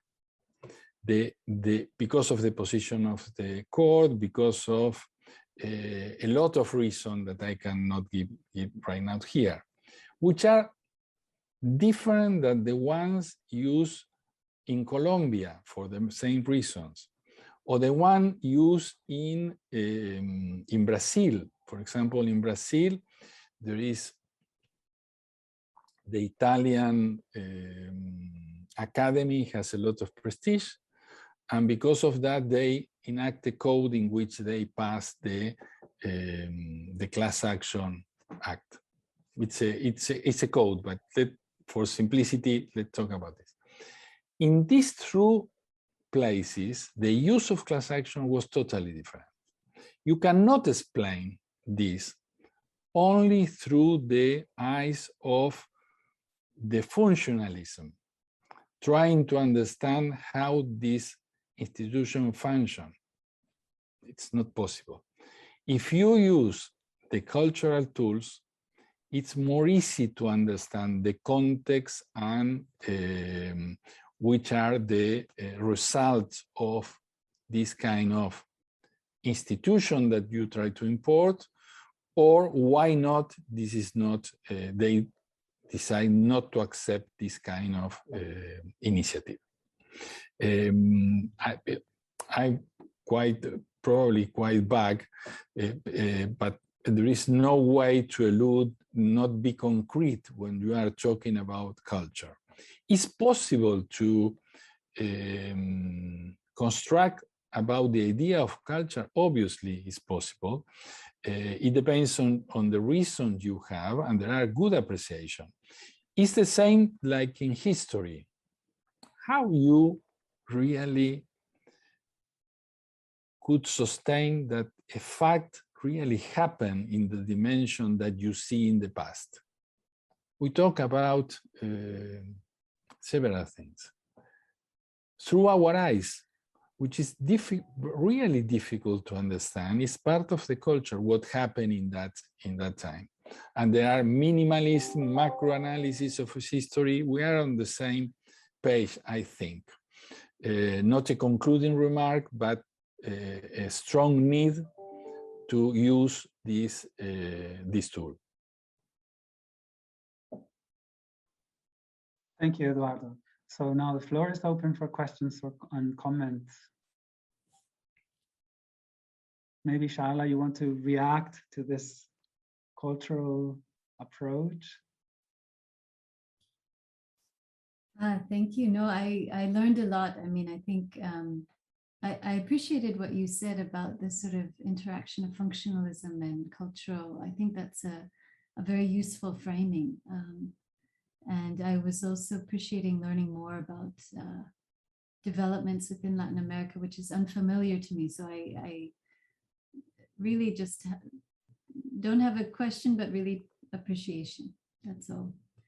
Well, I have to highlight your position, Shaila, when you said that we have to be very modest when you analyze these blocks, which have terrible contrast, but at the same time have these kind of trends that permit you understand why the present is like it is. But the notion of be modest is essential, and not oversimplify, which is complex. Yes. Thank you. Thank you both. Burkhard.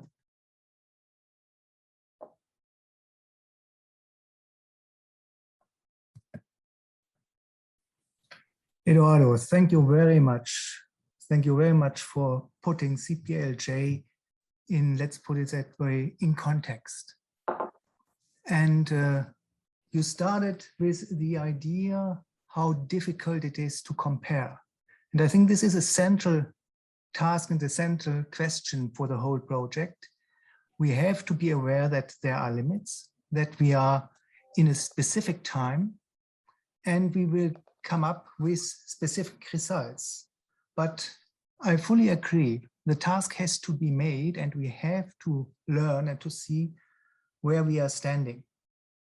And I also agree with you that the legal families are, and even the common law, civil law divide are difficult approaches to comparative, at least procedural law.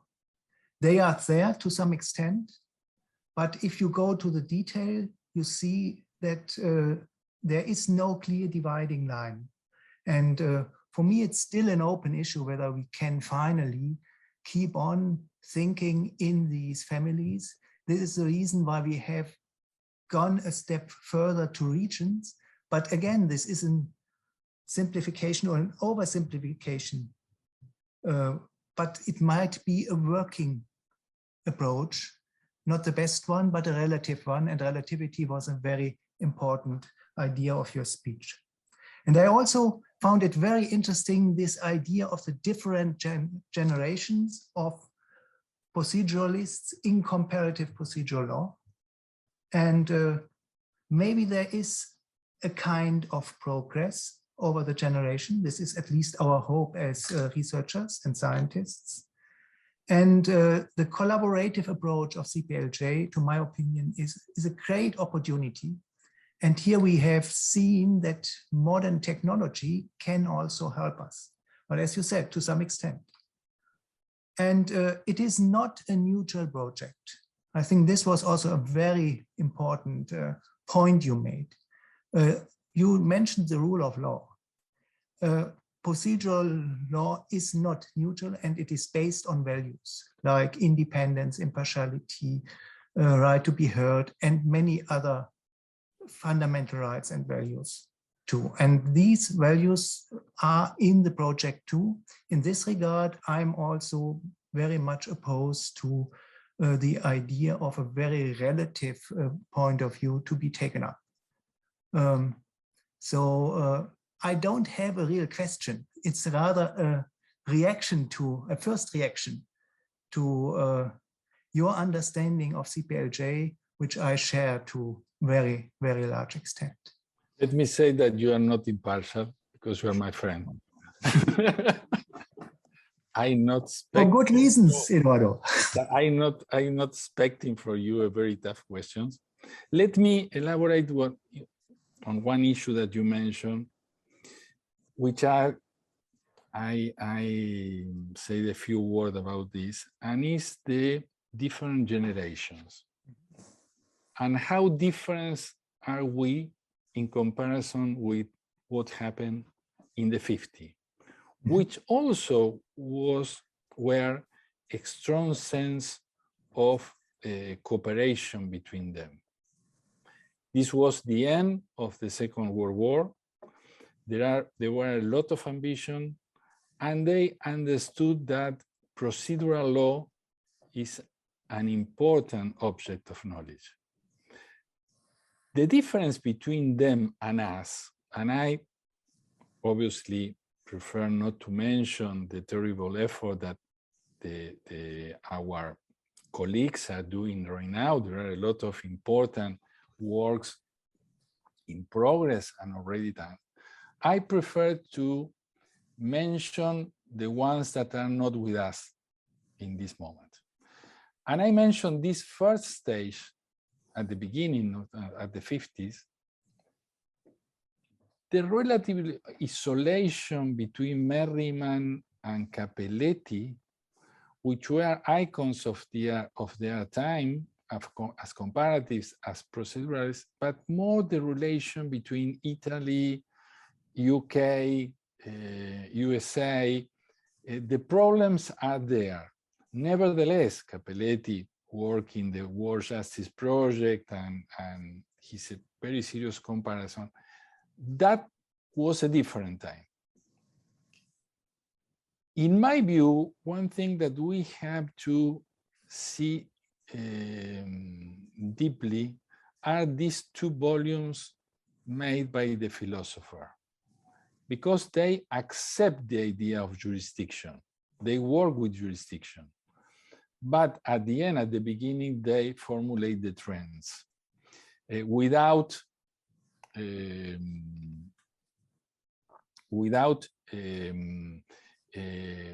do a total abstract work in general theory.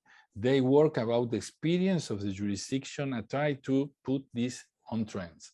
And what Tarufo wrote was essential because they work on the effect of a decision. how binding is the present was the second question. The first one was how you interpret the statute.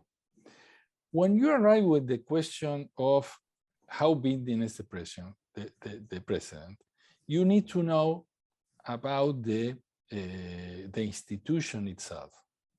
And this was what Tarufo did. And I have some discussion with him about how was the life during that process, in which was Alexis, Summer, McCormick, and all of those. He was very friendly to Jerzy Wroblewski, who died at the 80s, but he was an exchange in this environment. And at the end, he wrote this magnificent work, and he wrote also Evidence in Comparative Law in volume 16. I mean, those comparatives were brilliant, but Tarufo is probably a bridge between this isolation and our forms of working in which we are part of. I mean, the richness of this project, having so many views from different angles with different concerns, is a really magnificent experience. I'm really proud of being part of the group. I enlarged a lot of my vision working with my segment. When I presented the segment, I said that the only problem we have is that we never end in a meeting. At the end, we need to say, look, we will work for 2 hours, that's all. Let's call for another meeting. Thank you, Burkhard. Thank you, Eduardo. Thank you both. Margaret, did you raise your hand? Oh, okay. I thought you wanted to say something. Any additional comments or questions? Well, if nobody has a comment, I can continue. Let me take and listen to me. May I put a question, please? Oh yes, of course. Please, Professor Kaisis. Thank you very much. Eduardo, thank you very much for this really fantastic presentation. Allow me to make only a remark. According to my opinion, it is not possible in our days to understand the system culture without taking very seriously the subsystem digitality. There is a functional independence between the system and the subsystem. And this changes everything. In our days, this is my opinion. We have to see where law in our days is made, how this over New York, maybe London, comes to European area, and how we try to adjust this to European culture. And this is a big problem in my opinion. And I would like very much to have your opinion on this question. Thank you. Thank you for your question. Let me ask you just to see if I understood you correctly. You are realizing that the culture the informatizations play a big role in changes and system. This is what you said about the subsystem. I didn't quote the idea about subsystem. Well, I didn't say only the automatization. I said, in my opinion, is the new area of digitalization. Digitalization. Digitalization. This is the English terminus. Okay. Digitality, let's say like this. And according to my opinion, there is a functional independence between digitality and the law and the culture. So we have to see that nowadays, in which way digitality influences the culture, in which areas. Yeah, This is, according to my opinion, a problem which we cannot avoid. no, not at all. It's a very interesting one. In fact, yesterday we closed our colloquium in Porto Alegre, in which we, for 4 sessions, we discussed digitalization and procedural law. It was an extraordinary event. I'm proud for that because the Brazilians did an excellent job. But on the other hand, in all the sessions remain the main questions, which are cultural. Nevertheless, the importance of digitalization and how digitalization could help the system of justice remains the same questions. How important for a society is to protect rights, and that's a culture, and how they think they could protect procedural rights and justice in general. After those decisions came the materiality of how far they go in terms of the digitalization of the justice. Obviously, the world changed dramatically, but we face the same question. For example, it's a key point, digitalization in a world that the rule of law is under risk in many countries. You could have excellent digitalization, but if you not have the independence of the judge and don't guarantee the right access to justice, you are in a problem, particularly with digitalization, because this could be a serious barrier of that. And if we lose the perspective that the digitalization is just an instrument to protect rights, I'm not saying that you are sustaining that. What I'm trying to remark is my idea. I'm thinking that digitalization is an important phenomenon. No way, fortunately, Fernando Gascon is working in the segment of the influence of digitalization in our project. I totally agree that it's fair to give the issue a total segment, no doubt about this. My concern is the amplification of this idea without the cultural basis that are under this issue. But that's my reflection from the top of my head. Don't take it too seriously. No, I have not spoken about the tools.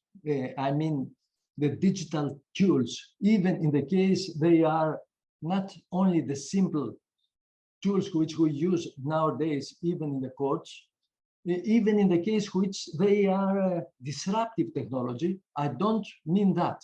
I mean, we have an area of digitalization all over the world, and I see there is an impact of this new situation on culture, and of course, on other things like civil procedural law, understanding of human rights, and everything.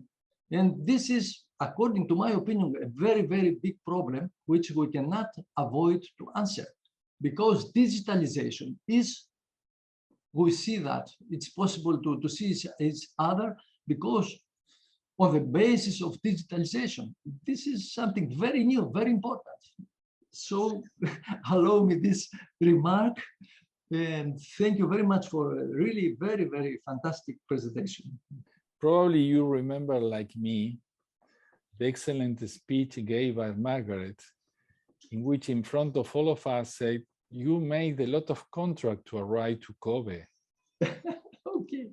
You accept jurisdiction, you know, all the audience was really concerned because they never realized that they but it's the way life is what it is in nowadays. The problem is, don't miss the focus of the main principles, in my view. Yes. I know that you don't miss that. Although the humanity used to have big diseases like COVID and things like those, but digitalization is really something very new, at least in my opinion. At least in my opinion. Okay, so sorry about that. I didn't want to interrupt. No, I'm okay. I was going to say we move on to Athena again, please. Thank you. I don't know if under the term digitalization, Professor Kaisis means the judge as automaton, all that new discussions about creating a computer judge that will replace the judge in the future. I am completely against that for many reasons. I had a mathematician in a Coursera MOOC course in Stanford who is very passionate about that, and he told to all students in this mathematical logic course, no, we will do it a day. We do not need a judge, a human judge. I said to him, no, you will not do it a day, and we will fight against that. And his answer was, why? And I said to him, a judge is impartial, has some constitutional guarantees for his functions. These guarantees are created in the history after many fights of the humanity to come to the point, and is free to develop the law, not only decide upon precedents, but deciding upon the future in new cases. They are not decided. The computer cannot do that. And he said, firstly, impartial, the computer, it is more. It is not, it does not accept briberies. It's impartial, neutral. It cannot be affected by other people, by money, by everything, by power, by social networks. It's more impartial than the human. Deciding impartially, yes, I can do it. And he developed some rules. He believed he can do it, and he could not only respond one thing, deciding upon not pre-decided cases, deciding for their future, for him was a problem. I don't know if Professor Kaisis posed that problem, computer as judge, and what does that mean for culture? Culture, it still exists. I mean, if we have a judge as a computer, the computer has a legal culture in his mind, because the programmer of the computer puts into the automated head the legal culture of a country. So we are not outside culture, we are inside culture. Even under this future scenario of an overpowerful judge automaton. I don't know, of course, what is here your thoughts, Professor Oteiza, judge as automaton, break of legal culture or inside legal culture? This would be very, very interesting to hear from you. Thank you.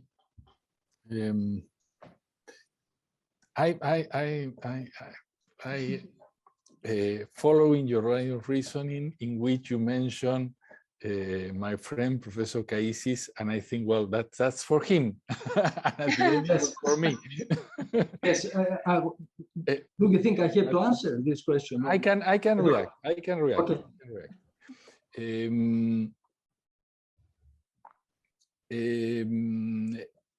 The issue of artificial intelligence is something that is part of our life.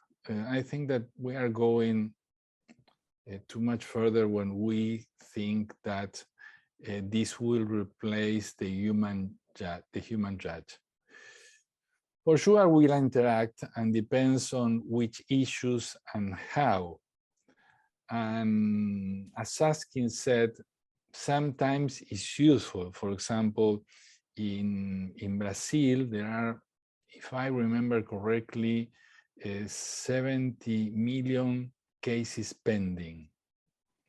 And all of these cases are small and similar. Can you have an online dispute resolution that help? Probably yes.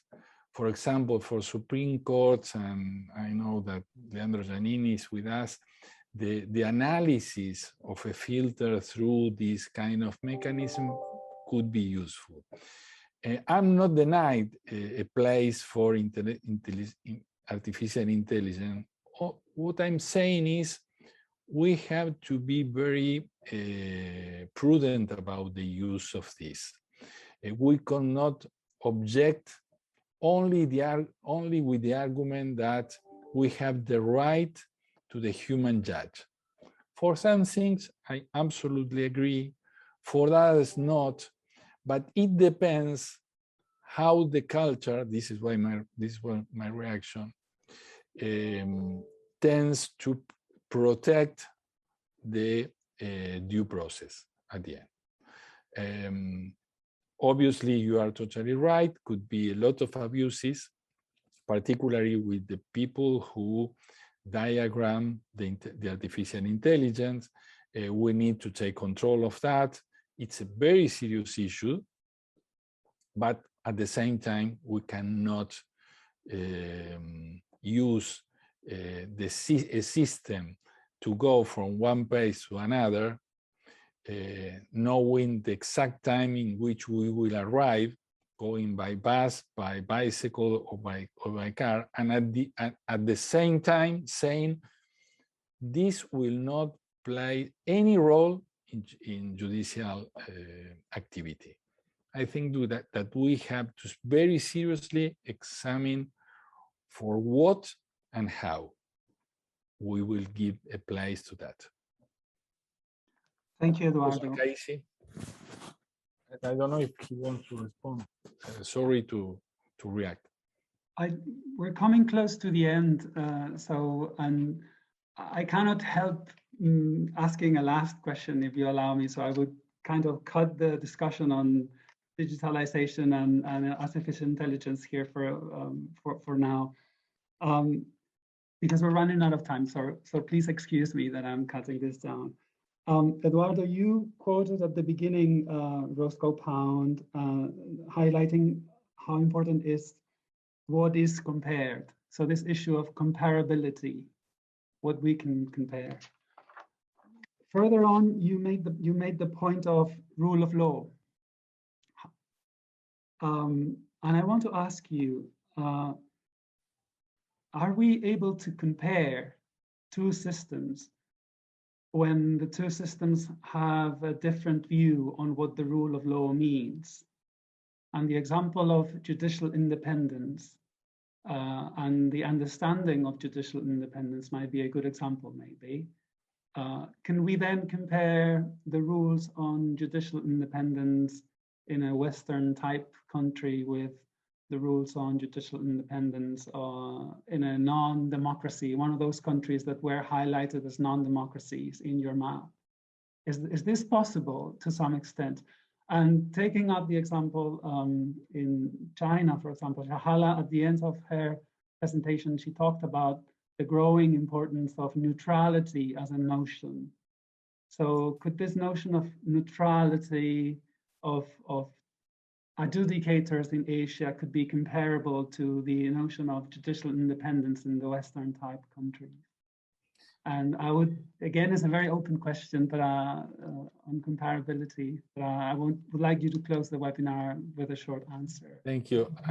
Well, that's you are put a condition that I don't know if I will accept, which is a very short answer for a very difficult question. No need to. But I take the first part of your question, which was for yes or no. And my answer is yes, you must compare. But you have to compare, take into consideration this big principle. I mean, have you a case management? The answer is yes. Is this working? The answer is yes. which are the values under or trying to protect with this case management.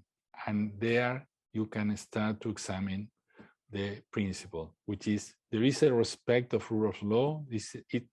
You respect independence, you respect access to justice and different values. My answer is yes, you can, without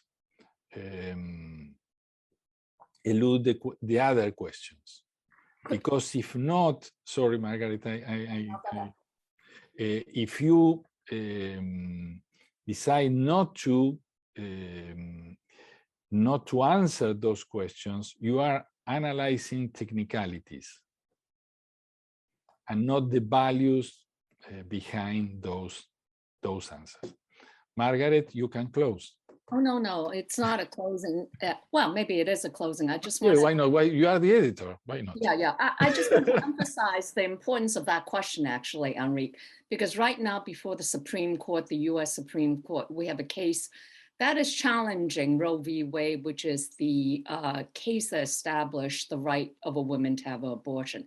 And before the Supreme Court are competing amicus briefs, both alleging that the U.S. is either out of step with the rest of the world, and they look at other systems, and as well as a brief that says that the US is actually in step with the rest of the world.